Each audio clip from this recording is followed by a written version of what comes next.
당신이 쥐고 있는 이것 때문에 인생의 불행이 반복됩니다. 어느 날 번뇌와 후회에 갇힌 한 남자가 평생을 구도하며 살았던 한 노승을 찾아옵니다. 스님, 제 삶은 왜 이렇게 고통만 반복되는 것일까요? 저는 늘 손해만 보고 만나는 사람마다 저를 이용합니다. 착하게 살려 할수록 제 마음은 불안과 분노로 무겁습니다. 이제 지쳤습니다. 그래, 너의 마음이 무거운 것은 내가 쥐고 있는 묵은 인연이 너무 많기 때문이구나. 그것을 먼저 내려놓아야만 내 삶에 비로소 새로운 평화가 들어올 수 있느니라. 남자는 이해하지 못합니다. 놓아야 할 것이 무엇인지, 그 인연이 왜 자신에게만 반복되는지 알 수 없었습니다. 삶의 지혜를 구하는 당신의 여정을 응원합니다. 잠시 구독과 좋아요로 이 채널을 응원해 주십시오. 좋다. 그렇다면 내가 너를 데리고 내가 맺었던 인연의 장면들을 보여주마. 눈으로 보고 마음으로 느껴보아라. 노승은 남자의 손을 잡고 어느 마을로 데려갑니다. 그곳에는 두 명의 청년이 있었습니다. 한 청년이 다른 청년에게 달콤한 말로 다가가는가 싶더니 곧바로 뒤돌아서서 그의 험담을 퍼뜨리고 비밀을 폭로하며 웃고 있었습니다. 스님, 저런 비겁한 사람을 보십시오. 남에게 고통을 주는 저런 악업을 어찌 지을 수 있습니까? 저 청년은 지금 남에게 던진 불신의 돌이 언젠가 자신에게 돌아와 그의 삶을 짓누르게 될 것을 알지 못하느니라. 노승이 손을 흔듭니다.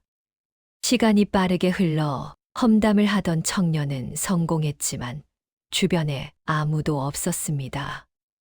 모두가 그를 믿지 않았고 가장 중요한 순간에 그는 주변으로부터 고립되어 큰 실패를 겪습니다.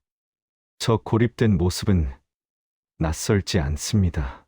제가 늘 외롭고 사람들이 저를 믿지 않는다고 느꼈는데 보아라. 내가 그토록 싫어했던 나쁜 사람은 세상에서 온 것이 아니라 내가 어린 시절 혹은 젊은 날 남에게 먼저 던졌던 그 이기적인 마음의 그림자이다. 내가 남에게 불신을 던졌기에 세상은 너를 불신하는 인연들로 채운 것이다. 제가 만난 불행한 인연들이 사실은 제가 지은 마음의 거울이었군요. 제가 저지른 그 행동이었습니다. 남자는 첫 번째 깨달음과 함께 쓰라린 후회를 느낍니다. 자신이 겪는 고통이 운명이 아닌 자신이 지은 업보에서 비롯되었다는 것을. 두 번째 장소, 호숫가입니다. 한 여인이 깨지기 쉬운 수정구슬을 들고 서 있습니다. 그녀는 구슬을 잃을까 두려워 온 힘을 다해 꽉 쥐고 있었습니다. 너무 강하게 쥔 나머지 구슬은 이미 금이 가기 시작했고 그녀의 손목은 붉게 멍들어 있었습니다. 여인이여, 그 구슬은 이미 깨지기 시작했습니다. 제발 놓으세요. 놓으시면 최소한 손목이라도 편할 것입니다. 여인은 듣지 못합니다. 그녀는 이미 구슬 자체가 아닌 구슬을 잃을까 두려워하는 자신의 감정에 집착하고 있었기 때문입니다. 사람들은 무언가를 잃지 않으려 할 때 오히려 그 대상뿐 아니라 자신의 평화까지 함께 잃게 되느니라. 노승은 남자의 얼굴을 응시합니다. 너는 어떤가? 너는 이미 떠난 인연을 붙잡고 잃어버린 재물을 계속 곱씹고 있지 않느냐? 붙잡기 시작한 그 순간부터 내 마음은 그 대상을 잃을까? 두려워하는 고통이라는 쇠사슬을 스스로 만들어내고 있었느니라. 내 마음의 짐은 바로 이 집착의 무게다. 제가 잃은 것이 무엇인지 알았습니다. 저는 그저 제 고통을 놓치지 않으려고 붙잡고 있었습니다. 남자는 자신의 삶을 괴롭히던 수많은 미련들이 사실은 자신이 스스로 만든 집착이었다는 처절한 진실을 마주합니다. 마지막 장소, 작은 오두막. 그곳에는 노승이 정성껏 약을 발라주었음에도 생명이 다해가는 어린 사슴이 있었습니다. 스님 이토록 정성을 쏟으셨는데 이 사슴은 어찌 되는 것입니까? 기적이 일어나야 하지 않습니까? 인연이 다한 생명은 조용히 떠나야 한다. 그러나 나는 이 사슴의 육체를 억지로 붙잡지 않는다. 집착하는 마음으로 떠나는 인연을 붙잡으면 너의 마음 속에 그 상처가 영원한 고통으로 남게 되느니라.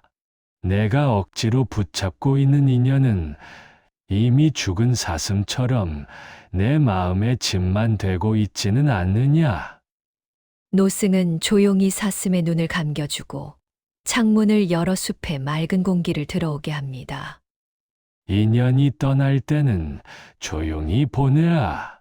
보내야만 그 빈자리를 통해 내 삶에 맑고 새로운 기운이 들어오느니라. 그 순간 남자는 눈을 뜹니다. 그의 눈에서 뜨거운 눈물이 걷잡을 수 없이 흐릅니다. 그는 비로소 알았습니다. 자신의 불행은 나쁜 운명이 아니라 자신이 억지로 붙잡고 놓지 않았던 과거의 나 때문이었다는 것을. 사찰로 돌아오자 남자는 무릎을 꿇은 채 눈물로 젖은 얼굴을 들었습니다. 그의 얼굴에는 번뇌 대신 깊은 평온함이 자리하고 있었습니다. 스님, 제가 쥐고 있던 것은 나쁜 인연에 대한 원망도 잃어버린 것에 대한 미련도 아니었습니다. 제가 쥐고 있던 것은 저를 괴롭혔던 과거의 상처와 그 상처를 놓지 않으려 했던 제 마음이었습니다. 그래, 내가 그 묵은 짐을 내려놓았으니 너는 이미 모든 것을 얻은 것이다. 내가 마음을 바꾸면 인연은 바뀌고 인연이 바뀌면 비로소 너의 삶 전체가 바뀐다. 고대 불교의 지혜는 말합니다. 우리 삶의 불행은 바깥 세상이나 운명이 아닌 우리 마음이 짓는 업보인 거이며 그 고통을 스스로 연장하는 것은 놓지 못하는 집착 때문이라고. 오늘 이 이야기를 듣고 마음이 울렸다면 바깥이 아닌 당신의 내면을 들여다보세요. 당신이 꽉 쥐고 있는 이미 떠나버린 그것이 무엇인지. 그것을 조용히 내려놓는 순간 새로운 인연이 내 삶에 들어오는 기적을 맞이할 것입니다.